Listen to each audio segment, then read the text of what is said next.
berjuang untuk Palestina, siap merdekakan Palestina, dan kita disatukan dengan Indonesia.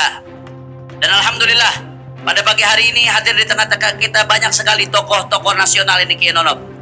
Yang pertama dan yang paling utama, alhamdulillah telah hadir di tengah-tengah kita yang baru pulang dari tanah suci, imam besar kita Sayyidil Walid Al-Imam Al-Akbar Al-Doktor Al-Habib Muhammad Rizik bin Husain bin Syihab. Kita sambut beliau dengan takbir. Juga hadir di sini ada banyak. Ada Ketua GNPF Kiai Haji Syekh Yusuf Marta. Ada Buya Kiai Haji Ahmad Qurtubi Jailani selaku Imam Pusat DPP Front Persaudaraan Islam. Juga di tengah-tengah kita ada Kiai Haji Ahmad Sobri Lubis selaku Ketua Persada 212, dan masih banyak lagi nih. Ada Kiai Haji Maulana Kamal Yusuf, Habib Hamid bin Abdullah Al-Kaf, Al-Habib Muhsin, Al-Ustadz Hendri, dan para asatid lainnya banyak. Betul ini, Masya Allah. Ada juga tokoh nasional kita, betul, Dr. Hidayat Nur Wahid, Wakil Ketua MPR. ya, ada Presiden PKS Bapak Kiai Haji Ahmad Saihu. Juga ada Bapak Tamsil Lindrung dari DPD RI. Assalamualaikum warahmatullahi wabarakatuh. Saudaraku yang saya cintai, saya banggakan. Itu tadi prolog atau pembukaan acara Hall 212. Menurut saya hall, bukan reuni lah. Di kawasan Monas, Jakarta, yang disampaikan oleh mantune Rizik Syihab, siapa namanya, Alatas. Tidak lebih, perkumpulan mereka ini sebenarnya adalah perkumpulan yang dikomandoi, yang diprovokatori oleh para klub anggota keturunan imigran Yaman, Bani Alawi, yang telah berhasil merekrut pengikut dari para penduduk pribumi Nusantara. Mereka adalah orang-orang yang satu sepakat, satu suara setuju dengan konsepnya Muhammad Rizik Syihab yang ingin mendirikan NKRI bersyariah Islam di bawah naungan Khilafah Islamiyah. Ya, perlu dicatat nih, siapapun yang berkumpul di acaranya ini, di acara yang dikomandoi oleh para keturunan imigran dari Yaman di tanah air ini, adalah kalian, Anda semuanya yang telah sepakat, menyepakati, berkongsi, bersekutu dengan para keturunan Yaman yang ingin merubah prinsip-prinsip kita di dalam berbangsa dan bernegara. Saya kira aparat keamanan pasti sudah mencatat setiap kepala-kepala, ketua-ketua rombongan dari manapun yang datang, besar ataupun sedikit. Kalianlah ini para pimpinan, koordinator, yang suatu saat harus bertanggung jawab ketika di tengah bangsa Indonesia ini terjadi keributan, terjadi kerusuhan, atau bahkan besarnya terjadi kudeta, terjadi aksi massa yang ingin merongrong negara kesatuan Republik Indonesia dengan tujuan, dengan bentuk sebagaimana yang dicita-citakan oleh Muhammad Rizik Syihab dan geng keturunan Yaman semuanya. Jadi hati-hati, waspada. Saya perlu ingatkan kembali, karena kita punya prinsip negara kesatuan Republik Indonesia, NKRI adalah harga mati. Tidak bisa ditawar-tawar lagi dengan bentuk negara yang lain, termasuk bentuk negara agama sebagaimana yang sering dikeluarkan oleh saudara Rizik Syihab dan para gengnya keturunan Yaman ini. Di panggung itu semua adalah mayoritas keturunan imigran dari Yaman semua, itu yang terlihat, yang dipimpin oleh saudara Rizik Syihab. Ya, Anda harus tahu ini, para pengikutnya harus sadar ini, Anda jangan mau diperalat oleh geng kelompok keturunan imigran dari Yaman ini.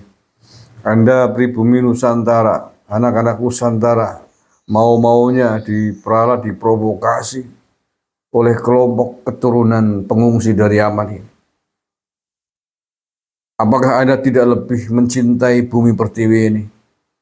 Apakah Anda tidak lebih mencintai merah putih ketimbang bendera-bendera yang Anda bawa itu?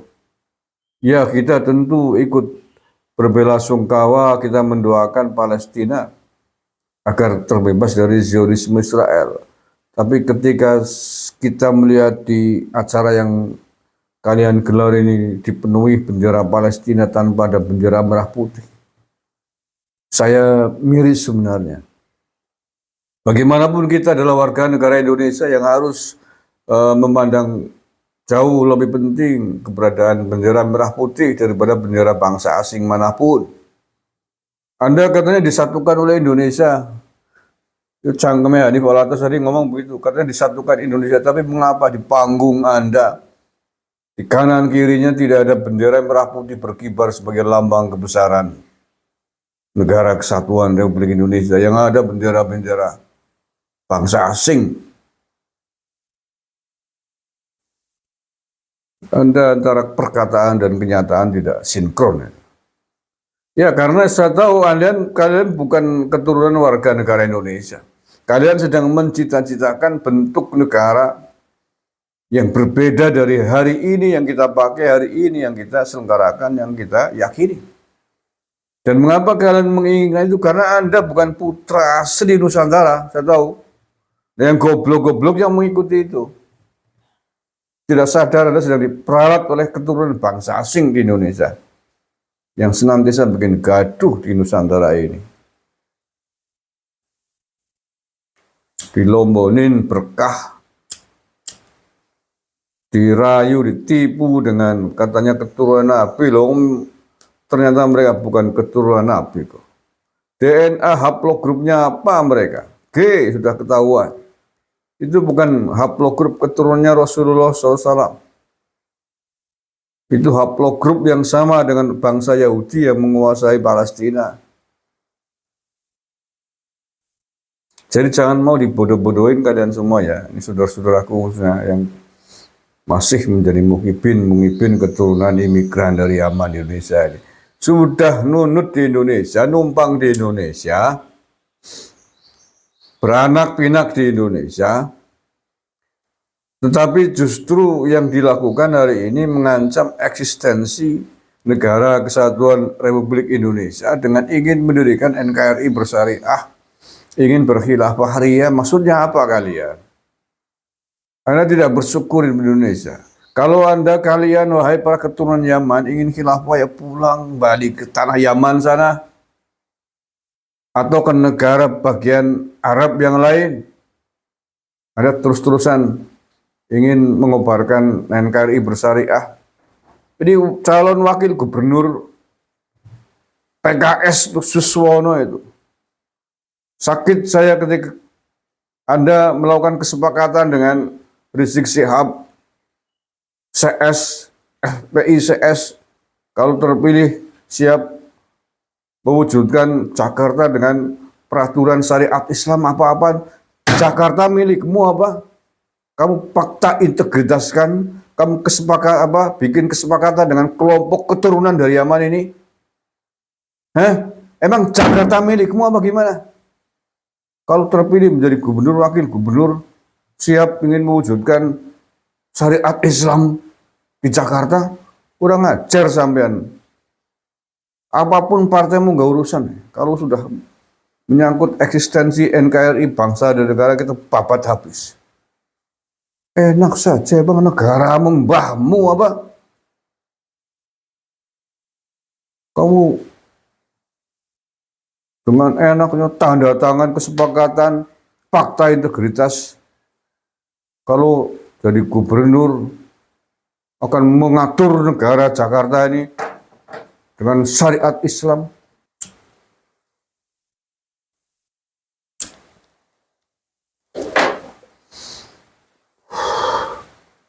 Negara sudah punya sistem undang-undang, aturan yang baku. Undang-Undang Dasar 45 Pancasila. Kita punya Bhinneka Tunggal Ika. Dan diteruskan dengan peraturan undang-undangan terusan lainnya. Seenaknya mau mengatur negara, bersepakat dengan FPI, memakai hukum agama. Emang ini negara mbahmu apa gimana, Sus? Untung ada nggak jadi, saya doakan tidak jadi. Siapapun partainya orang urusan. Bermain-main dengan bangsa dan negara, dengan prinsip-prinsip kita di dalam berbangsa dan bernegara, harus kita lawan bersama. Siapapun tidak boleh mengkhianati merah putih, tidak boleh mengkhianati Indonesia Raya, tidak boleh mengkhianati prinsip-prinsip kita di dalam berbangsa dan bernegara, sebagaimana telah disepakati oleh para founding father kita. Tidak ada ceritanya lagi berbicara negara diatur pakai apa, sudah punya aturan undang-undang kita. Kurang ajar, emosi saya baca fakta integritas pasangan Ridwan Kamil dan Suswono dengan gerombolan FPI ini. Ya untung gak jadi itu. Orang peduli siapa yang mendukung di belakangnya. Tapi kalau sudah bermain-main dengan Pancasila, dengan merah putih, kalian pasti kualat di tanah Nusantara ini. Siapapun kalian. Astagfirullahaladzim. Astagfirullahaladzim. Assalamualaikum warahmatullahi wabarakatuh.